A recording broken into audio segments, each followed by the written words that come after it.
Hello team and welcome to another ATP Geopolitics video with myself, Jonathan MSP. It's the Ukraine War news update for the 27th of November 2023. I am in retro Canada mode today. Oh, Canada. Thank you very much to Michael, who has sent me some retro gear from his eBay shop. What a ledge. Right, let's go to a news report really first, rather than starting off with the figures, because I think this is relevant to the figures. There's been a massive storm in the Black Sea. I mean, some crazy footage coming out. Let's have a look at a few bits of this. So this is in Sochi, which is a sort of major Russian resort, I believe. Is that where Putin's got one of his palaces nearby? As you can see, it's not looking good there.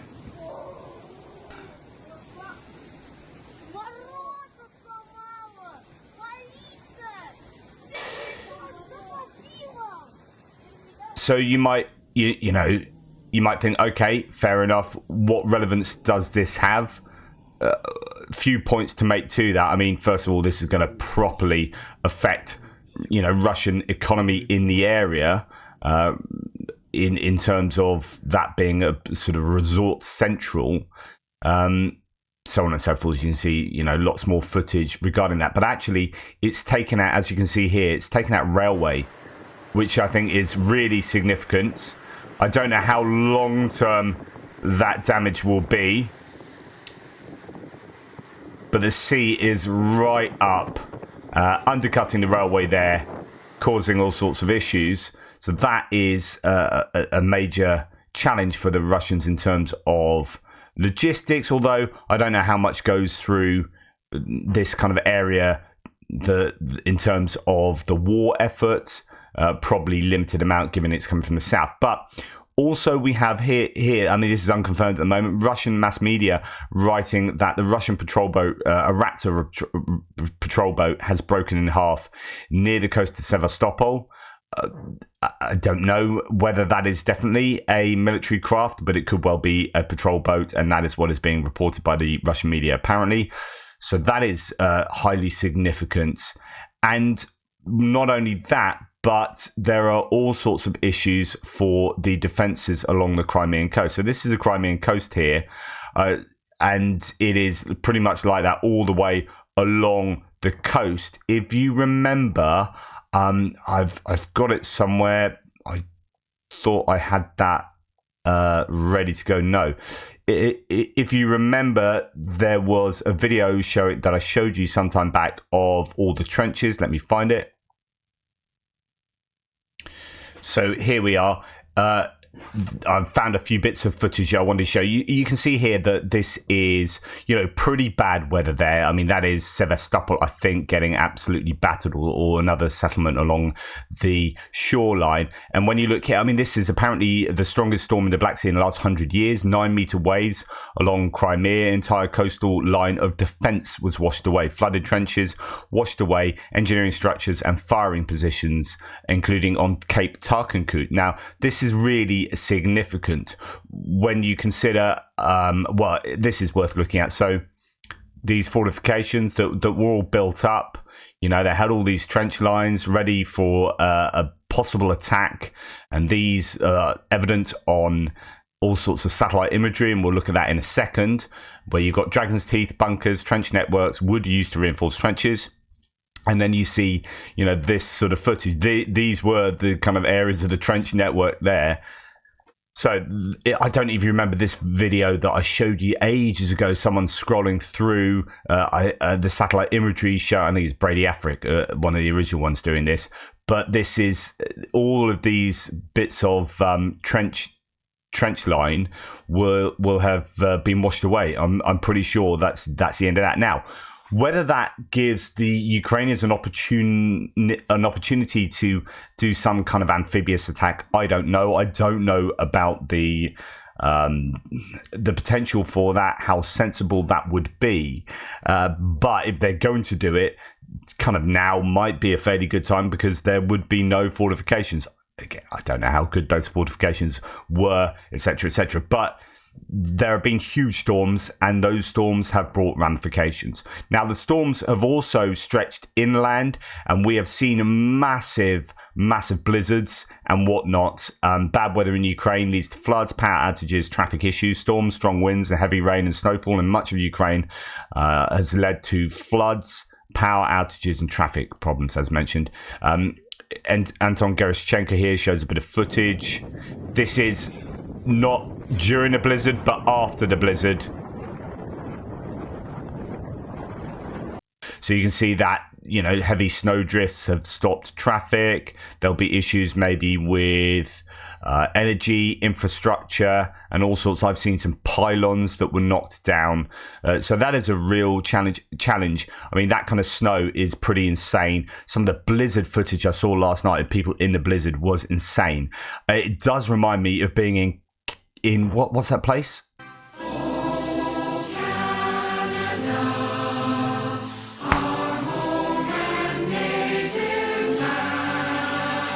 I've never been to Canada. But there you go. Thank you, Canada, for that interlude. Right, let's move on to looking at the normal stats. I'd look at the general star figures for the Russian losses for the day before. And as you can imagine, they are going to be somewhat lower than they were given the weather. 750, though, is still quite high. I was expecting it to drop to maybe in the 500s. Maybe the next 24 hours could be interesting, so there could be really low figures tomorrow based on the previous 24 hours. But anyway, 750 personnel lost, 7 tanks, 3 armoured personnel vehicles, 1 artillery system, 4 drones, and 11 vehicles and fuel tanks. So really a quiet day, but that's as you would expect. Interestingly, the British intelligence update today is, as Tim White says here, confirming record deaths of Russia's invaders. But whereas previously London has always estimated Russian losses to be about half of Ukraine's figures, they now acknowledge the higher numbers are plausible. So throughout November 2023, they say Russian casualties, as reported by the Ukrainian General Staff, are running at a daily average of 931 per day. Wow. Previously, the deadliest reported month for Russia was March 2023, with an average of 776 losses per day at the height of Russia's assault on Bakhmut. Now, whatever you say about the Ukrainian numbers, I think we can probably say they are fairly consistent. We'll talk about that in a little while with regard to Perun's video from Saturday, which was another exceptional bit of output. It seems like their stats are consistent, and they correlate with visually confirmed figures in a way that is consistent. In other words, they don't spike up and down. It doesn't appear that the general staff figures spike up and down. So they're being consistent. Are they being accurate? If they're being inaccurate, then they're being consistently inaccurate, which means, you know, they add, for example, one hypothesis could be that they add 20% to any actual figures they get, right? And that happens all the time, so they're just consistently 20% above average, above the reality, or whatever. You can posit some kind of hypothesis, but they are consistent. Okay. Although Defense Intelligence cannot verify the methodology taken as a total, including both killed and wounded, the figures are plausible. The last weeks have likely seen some of the highest Russian casualty rates of the war so far. The heavy losses have largely been caused by Russia's offensive against the Donbass town of Avdiivka, as we can imagine. Okay, so then we're going to look at some equipment losses. We're going to go to Andrew Perpetua's daily list that he compiles after looking at all the socials. Now, this is one of those rare occasions where the Ukrainian figures are higher than the Russian figures. So this has happened a couple of times in the last month or so. Today is another one. Don't know what that might represent, whether it does genuinely suggest that it could suggest that the Ukrainians have been on the attack, because usually you lose more equipment when you go on the attack, and actually Perun's video talks to that as well. So somewhere up and down the front line we could see some Ukrainian pushes, or it could just be a bunch of footage, a haul of Russian footage has just come out that shows a whole whole array of Ukrainian equipment lost, but that might have been lost over time. But the cache of footage is released at once. I don't know. Whatever the reasons are, there is more Ukrainian footage loss. There's more footage of Ukrainian losses over the last 24 hours. Words, hey? So we have what we've got: a couple of bits of artillery, infantry fighting vehicles. We've got a Bradley and a Striker, slightly higher value, and then really it's a bunch of civilian stuff and trucks, and not really a lot of equipment. So it's not like a totally bad day for the Ukrainians. It's just actually one of the best days for the Russians in terms of not much footage looking at their losses. However, I must also say that Andrew Perpetua had a migraine yesterday and admits that he's completely behind on his work and has a lot to do. So whether that has anything to do with it as well, who knows? But the Russian losses are nothing to really make too much comment on. That Typhoon MRAP is fairly high value, but other than that, usual kind of stuff. Now, I would suggest you go and check out Perun's video because it's brilliant and there's lots to say about it. I'm going to dip into it a little bit now because it pertains to figures.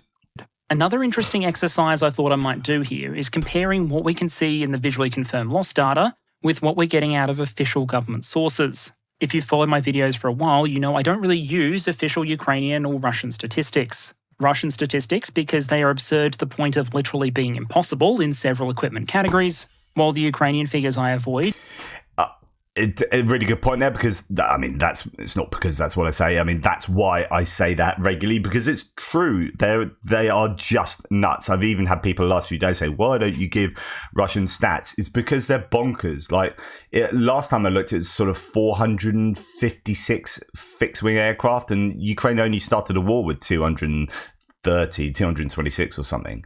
So it's physically impossible what the Russians are saying. Just they say bonkers things. Now, he also doesn't give too much attention to the Ukrainian figures, but he goes on to caveat that. Because even though they don't have the same collection of Konashenkov specials as the Russians do, I still believe that, like almost every force in history, they have a tendency towards overclaiming. The question, however, is how much might they be overclaiming by? And what the Battle of Avdiivka gave us is an ability to make a somewhat like-for-like comparison for once between official Ukrainian statistics and what we can see in the visually confirmed data. And that's because on November 6th, the Ukrainians claimed they had destroyed 100 Russian tanks and 250 other armoured fighting vehicles over the 3 weeks to that date in the Avdiivka area. Meanwhile, we have visually confirmed loss statistics for the Avdiivka area to 2 different dates. The 3rd of November, slightly before the Ukrainian release, and the 10th of November, slightly after it. Compare those 2 sets of figures and we have 100 tanks claimed by the Ukrainians against either 57 or 61 visually confirmed depending on the date. That gives us a ratio of between 1.64 and 1.75 to 1, meaning that for every Russian tank we have proof was destroyed or abandoned, the Ukrainians claim between 1.64 and 1.75. Expressed another way, for every tank the Ukrainians claim, we have proof for about 0.6 of 1. The figures for other armoured vehicles are also roughly in that same ballpark.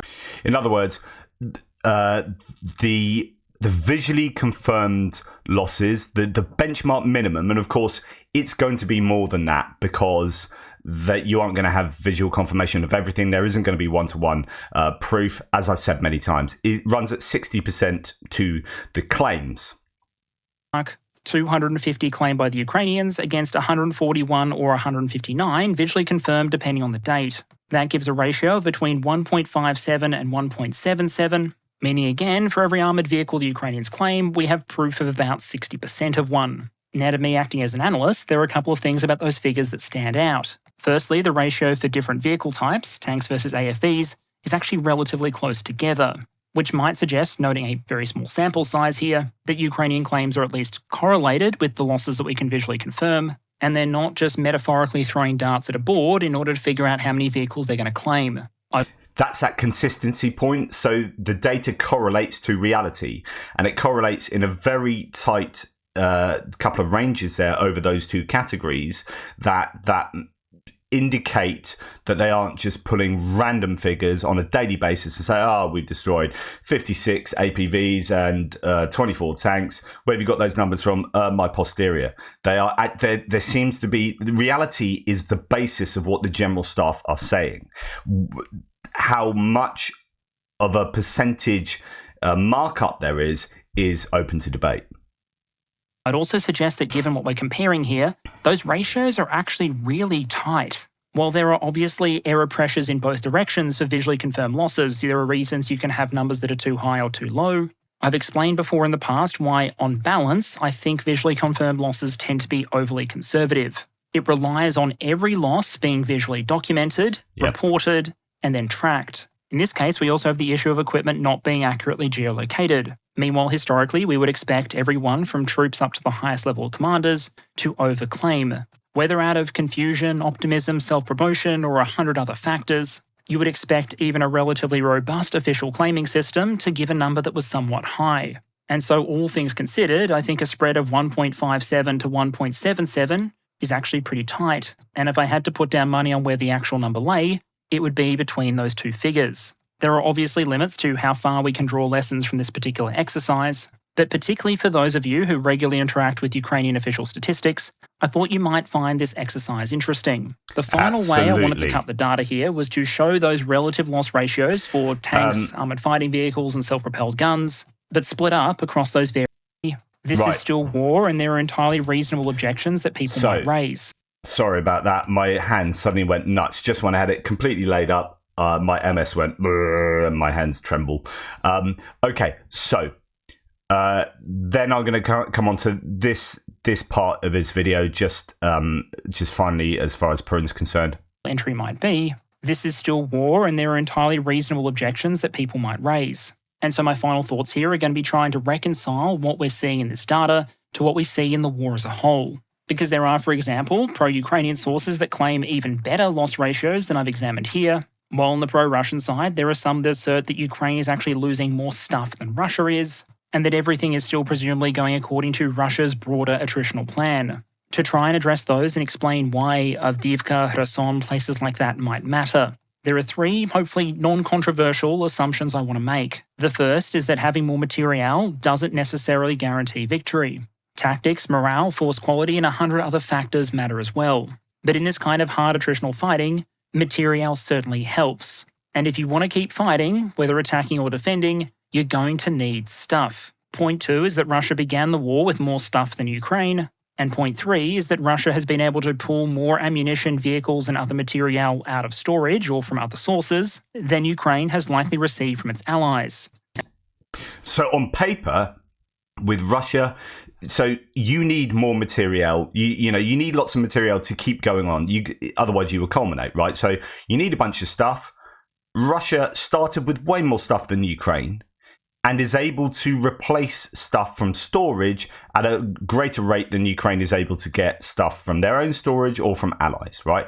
So those 3 points should lead one to conclude, without any evidence, just your prior probability, if you like, that Russia should be winning the war, and Ukraine should be attrited to a really fundamental degree. However, that doesn't appear to be the case, which then might or should lead one to believe that Ukraine have done a better job of attriting Russian equipment than the Russians have done in attriting Ukrainian equipment. And what I'd suggest that if Russia was constantly enjoying a positive rate of attrition against Ukraine, and specifically against Ukraine's stock of material, all those HIMARS they've destroyed, for example, then logically speaking, Russia's advantage in these various areas must increase over time, which is why you might see sources that put forward those sort of pro-Russian estimates constantly predicting the imminent collapse of the Ukrainian armed forces. In a sense, they sort of have to, because it's the natural logical result of what they're saying is happening.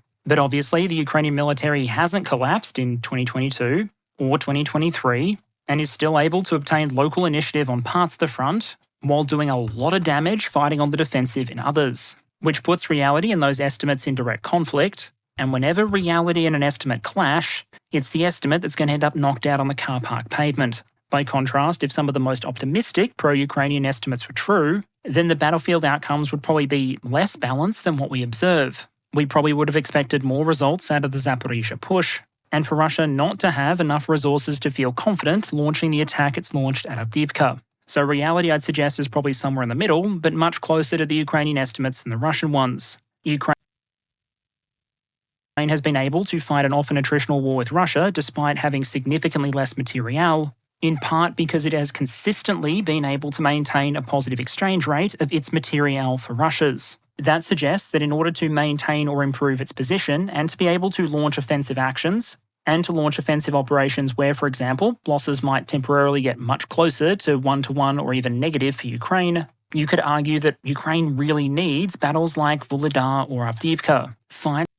So I thought that's a really good analysis, and it just says, well, to me, that says that the Ukrainians are much closer to the truth than the Russians. The Ukrainians do have a positive exchange ratio in terms of attrition, and if they didn't, they would be in all sorts of trouble, and they're not in all sorts of trouble. We haven't seen Abrams being used. We've hardly seen many Leopards be used or lost. There's an awful lot more sort of Bradleys and all sorts of Armadas, for example, Challenge, all sorts of equipment that we haven't seen attrited away. They still have. So the Ukrainians are in a good position. The Russians have been attrited at a really problematic rate. However, they have many more stocks to draw from.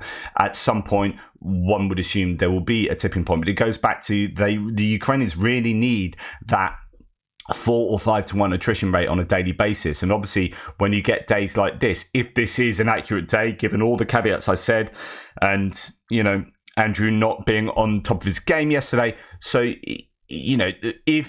if that happens too often, then the Ukrainians are going to struggle. But if they keep up what we've seen for the last couple of months, if they keep that going, then the Russians are going to be in trouble. And one more thing, just reminded me, Chris, thank you for sharing this with me. A couple of sniper sort of documentaries or parts to I don't know what it was, whether it's a documentary or a news piece. This was interesting. Really good video giving you an insight into the ghosts of Bakhmut, a sniper team that reckons they've killed at least 560 people, which is pretty incredible.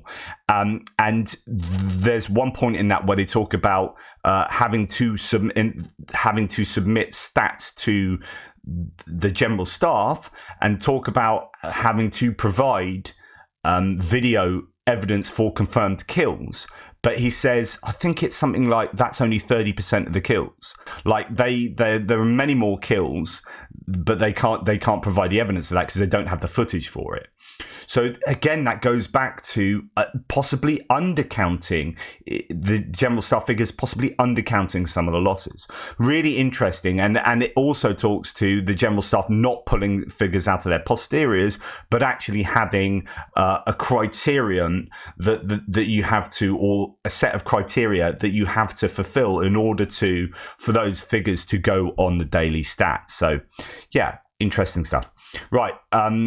Unconfirmed reports of a Russian missile attack on a Ukrainian convoy. I'm only saying this because POMG and Nikos in the threads, these pro-Russians who are just often come out with all sorts, saying, well, you don't report this. Well, actually, I did see this, but this is only like just this set text. Again, when you see the same tweet tweeted by like 20 different sources with exactly the same text, you're like, yeah, not 100% sure yet, but maybe. There's unconfirmed reports of a Russian missile attack on a Ukrainian convoy carrying US-made Abrams tanks. Apparently 2 to 4 Abrams tanks were destroyed. There's absolutely no evidence of that whatsoever, but just to let you know that some Russians are saying that, and actually not that many Russians, it wasn't that widespread. But it is out there. Right, going on to distance strikes, and it was, due to the weather, a really quiet night. Just a few things from previous days. So Rostov-on-Don, the logistics was hit. Electric rail logistics here, some kind of substation hit on the railway line. That happened a couple of nights ago, but just to show you some footage to suggest that actually that doesn't look too good there. And then moving on, Smolensk was hit again last night, I think earlier last night, yesterday evening. That's been hit a number of times recently because there's a tank factory there. Smolensk, an aviation factory, an aviation plant was again targeted by a Ukrainian drone. According to Russian mill bloggers, the drone was landed by electronic warfare and eventually fell on a roof of the production workshop. As a result of the explosion, the roof itself and the floor beam were damaged, say the Russians. But actually, when you look at this as far as someone just looking out their window, there's an explosion over there and an explosion over there. So there are two explosions going on. That would indicate that the Russians, again, aren't being particularly truthful with what they're claiming. Make of that what you will. Then this was doing the rounds last night. Huge explosion at possibly a substation again, but on the grounds of a tank plant, or at least it makes engines for tanks. I think it's originally a tractor engine plant. According to eyewitnesses, the sound of an explosion was heard before the fire, and the cloud of fire rose above the territory of the plant. The plant is one of the most important facilities of the Russian defense industry, producing engines for tanks. And that's at Chelyabinsk in Russia. As you can see, not looking good there for that. Saying the claim is a transformer caught fire and then went bang. That is all I have in distant strikes due to, as I say, the weather. And then when we go on to other bits and pieces, Russia waited 6 months after the invasion to install wheelchair ramps for a Russian facility used to treat injured soldiers that were in wheelchairs. It goes to show where Russia is. So in Britain, you literally everywhere, it's regulation. And by the way, you might be a free marketeer that says, I hate government regulation. But can I just say, from my own personal point of view, you haven't seen me walk. My walking's rubbish, right? And I have what's called drop foot. So particularly my right leg drags and my right foot drags, and I trip over everything, right? And stairs are really difficult if they don't have handrails. In the UK, there's regulations all over the UK. So you have to, if you have any new build, has to be wide enough for a wheelchair, and you have to have ramps, and you have to have wheelchair lifts inside, and blah, blah, blah. I benefit from that. Every day I'm outdoors, I benefit from that.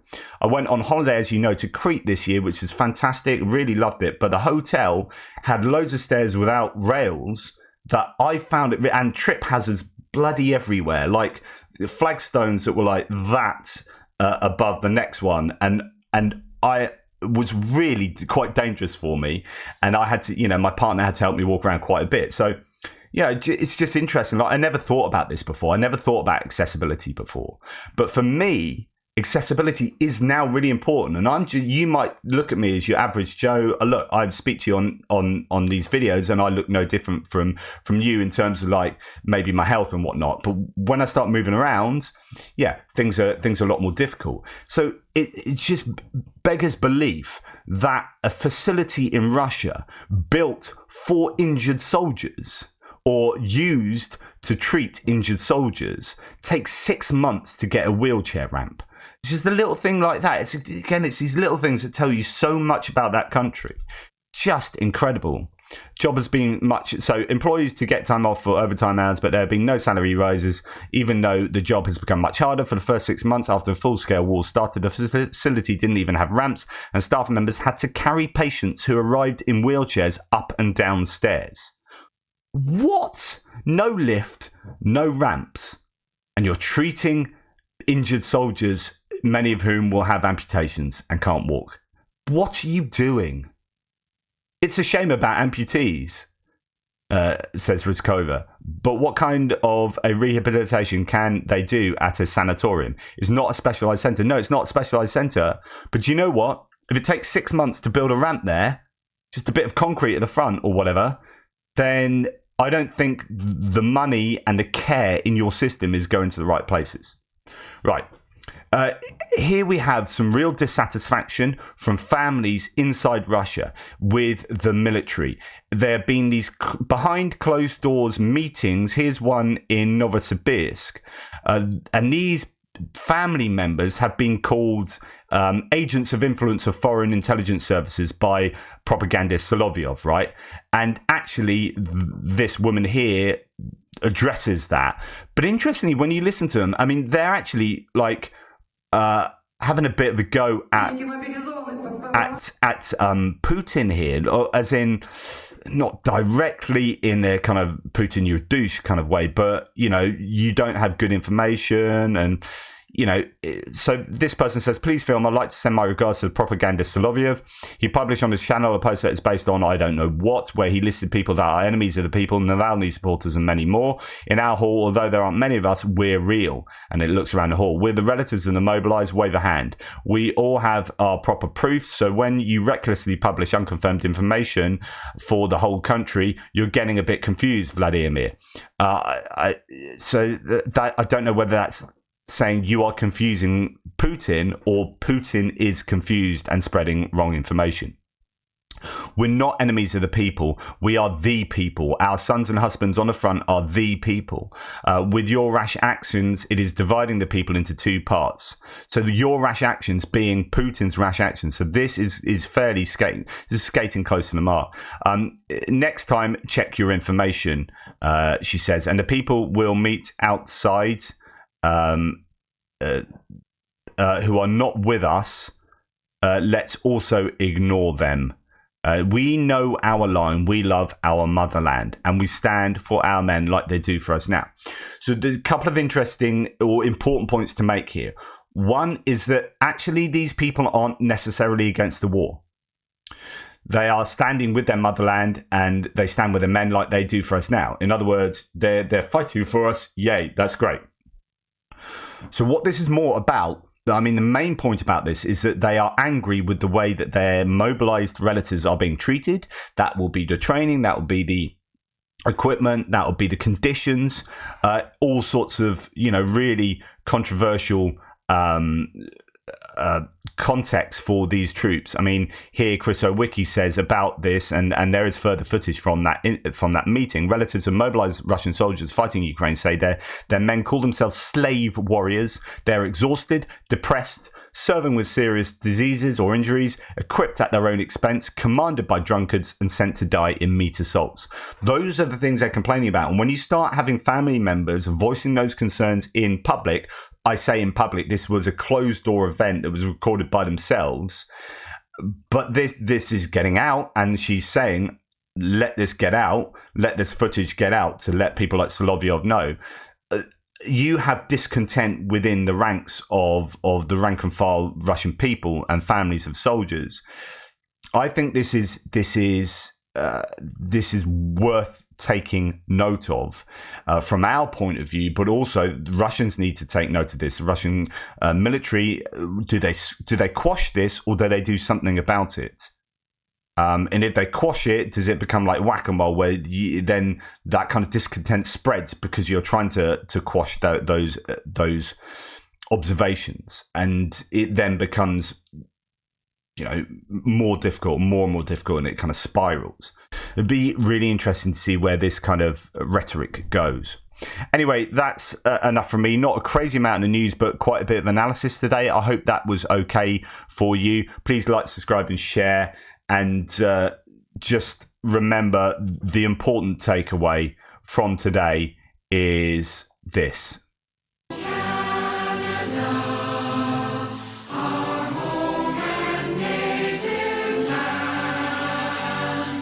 Thanks to all my Canadian viewers. Take care, everybody. Speak soon.